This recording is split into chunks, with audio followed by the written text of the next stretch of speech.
देखिए बच्चों, ये है तुम्हारा इलेक्ट्रॉन सूक्ष्मदर्शी के द्वारा बनाया गया पादप कोशिका का नामांकित चित्र।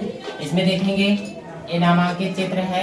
इसमें 3 प्रकार की आकृति ऐसे किनारे पे लगी होती है और उस किनारे का कार्य ये होता है कि जो दृढ़ आवरण प्रदान करना, यानी जब पादप कोशिका को आप देखेंगे तो उसके ऊपर ऐसे 3 परत लगी होती है, जिसको हम बोलते हैं बाह्य परत, और एक को बोलते हैं मध्य परत, और एक को बोलते हैं आंतरिक परत। ठीक है, ये 3 परत पादप कोशिका के जितने अंग होते हैं सबको सुरक्षात्मक आवरण प्रदान करने का काम करता है। और इस पादप के ऊपर का जो आवरण होता है ये सेलुलोज का बना होता है, और इस सेलुलोज के ही कारण जो उसमें छोटे छोटे रंध्र होते हैं, उसी रंध्र में कोशिका के पादप कोशिका के भीतर जल का, वायु का आदि चीजों का क्या होता है, आदान प्रदान होता है। अब देखेंगे पादप कोशिका है,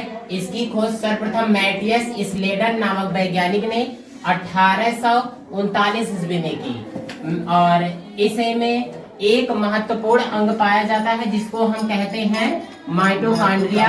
यह माइटोकॉन्ड्रिया पौधे में ऊर्जा प्रदान करने का कार्य करता है। यह ऊर्जा इसमें 2 प्रकार से प्रदान करता है, एक करता है एटीपी और एक करता है एडीपी। यानी एटीपी का मतलब होगा एडेनोसिल ट्राइफॉस्फेट और एडीपी का मतलब होगा एडेनोसिल डाइफॉस्फेट, जिसके कारण इसके अंदर समस्त अंगों की क्रिया करने के लिए यह माइटोकॉन्ड्रिया के द्वारा क्या होता है, सक्षम होता है।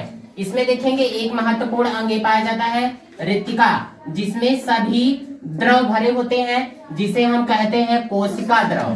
कोशिका द्रव की खोज सर्वप्रथम कार्टी ने सर्वप्रथम देखा, लेकिन इसका श्रेय डुजार्डिन नामक वैज्ञानिक को दिया जाता है। और इसमें ये जो इसके ऊपर एक दृढ़ आवरण लगा होता है वह 75 एंगस्ट्रॉम मोटी होती है, और उस दृढ़ आवरण को सेलुलोज कहा जाता है। यानी पादप के ऊपर जो दृढ़ आवरण होते हैं वे सेलुलोज के बने होते हैं। मोस्ट इम्पोर्टेंट बात यह है कि इसमें एक सबसे महत्वपूर्ण अंग होता है हरित लवक, जिसके कारण पौधे की पत्तियां कैसी होती हैं, हरी होती हैं।